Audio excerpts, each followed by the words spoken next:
Download and subscribe wherever you get your podcasts to the Hoop Collective, by the way. Windy, the Warriors have the best record in basketball, and they're must-see TV every night. And they're on ESPN this evening playing the Celtics. But the real news here is that the team has begun ruling Klay Thompson out of upcoming games, which actually means he's getting close enough for it to even be a question. That's exciting. What's the latest on Klay Thompson that you're hearing? Well, the fact that Klay Thompson did not come on this road trip, even though Steph Curry was on the edge of this record, tells you how serious he is about getting back. He wanted to stay back in San Francisco so he could be able to go with the Warriors G League team, continue to get live action practice. And look, I don't know what Klay Thompson is going to be when he comes back.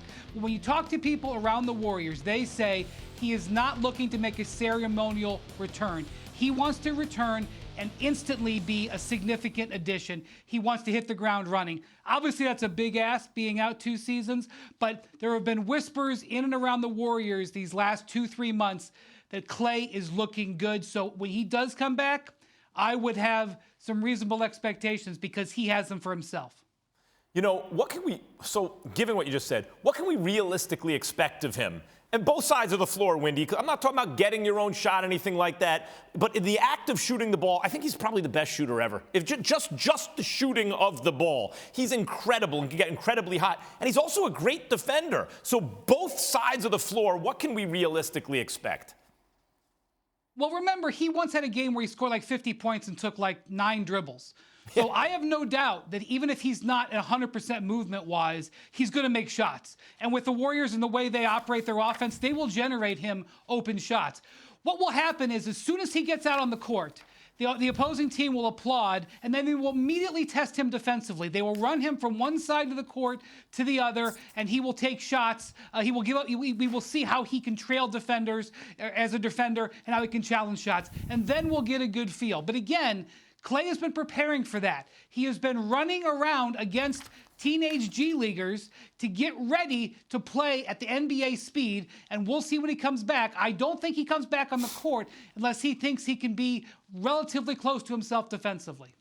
Windy, meantime, Steph Curry, Klay's, the Splash Brothers, right now is playing at an incredible clip. And a lot of people are saying MVP, and then their former teammate KD, the same thing. But I want to play you a clip of our friend and colleague Zach Lowe talking about the MVP race and how he hates its framing as a head-to-head matchup between Steph and KD.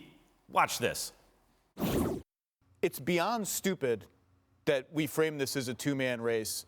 Like, Nikola Jokic is averaging 26.5 points, 14 rebounds, 7 assists, 58% shooting, 66% on twos. Pick whatever advanced stat you want. Pick any advanced stat you want. Stop. Any advanced stat you want. Yeah, get fired up, Zach. He leads the NBA in every single one. He's on pace for the highest play. He's on pace for the highest player efficiency rating ever. Hey, Windy, I know when I'm making an argument and I see the whole kind of group think, that means there's no real response, or else you just give a response. Does Zach have a point here? I know you think it was, last I checked, Steph's the MVP, but he makes a good case for Jokic. Okay, look, there's 2 ways to have this discussion. One is, who should we argue about being the MVP? And 2, who is the leading case for the MVP? And if you want to argue with Zach will bring all of his ammunition and it'll be a good back and forth. But we just had 1 week ago, Tim Bontemps putting out his straw poll. He talked to 100 voters, not 100 guys on the street, not 100 people in his phone, 100 voters in 28 markets and across the world, the people that actually vote, and it wasn't even a discussion. Steph got 94 out of the 100 votes. Durant got 2. Jokic got none. This is the biggest landslide we have seen in the modern era at this point in the season.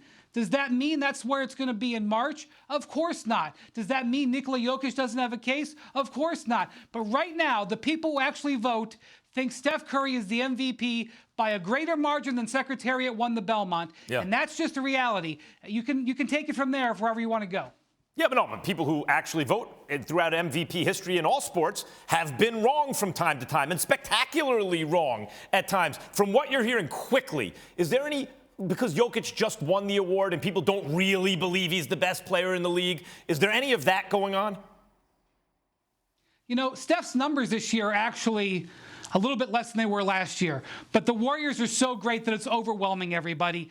I think Durant should get more, more attention. I voted for Steph in this straw poll, and if I had to re-vote today, I'd probably vote for Durant more than just because I think Durant should be getting light on him, and that's not an insult to anybody. But it's a very intriguing race, and one thing that we're going to be seeing is that this year, team performance is going to matter more than ever, and right now the Warriors' team performance is carrying the day.